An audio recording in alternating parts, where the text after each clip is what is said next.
So good evening guys, mag-harvest tayo ngayon ng dahon ng ampalaya kasi yung nanay ko mukmukat. Apan na pinagawatan ti kalding itong tanim ng tatay ko ng ampalaya. Tignan nyo.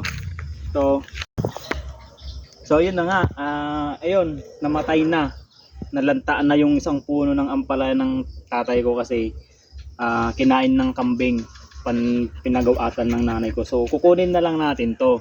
Hindi naman siya masasayang kasi mag-uulam tayo ng tinola. Yan. So yan, pag may mga nanay kayo na may alagang kambing, tignan nyo kung saan nila nilalagay yung kambing nila kasi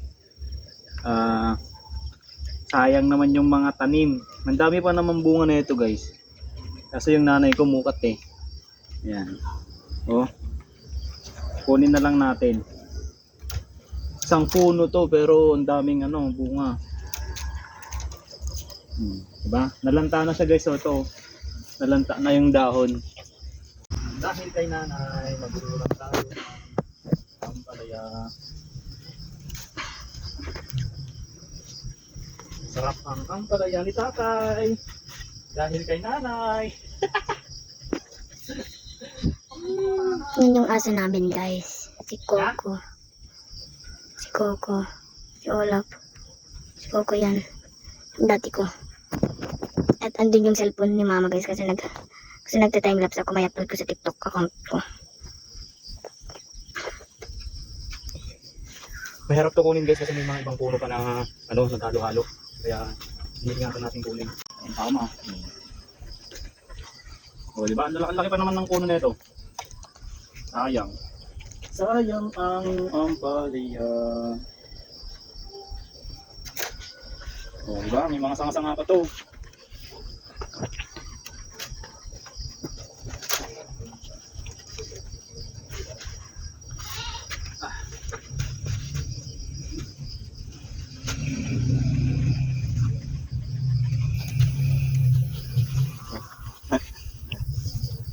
Ay, sayang ang ampalaya. Oh, lanta na. Masarap na sa tinola. Yan, lagyan muna natin dyan. Lagyan natin yung iba. Malanta. Oh.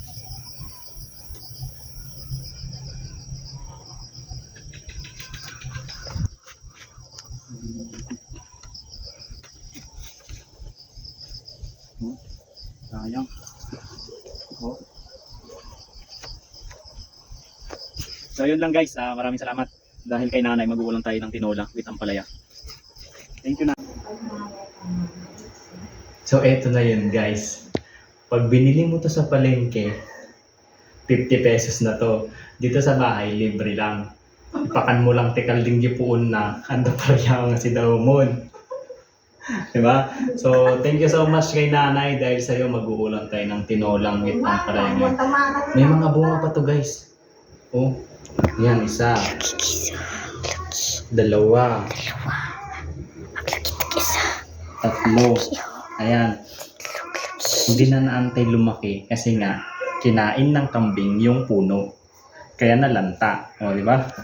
Kaya ngayon, ang ulam namin, tinola. Bye-bye. Salamat. Ihimayin na natin guys to kasi naka yung ulam namin. Bali, ipipisok ko na to. Pipisok nga. Ipipisok. Ilalagay. Thank you. Bye-bye.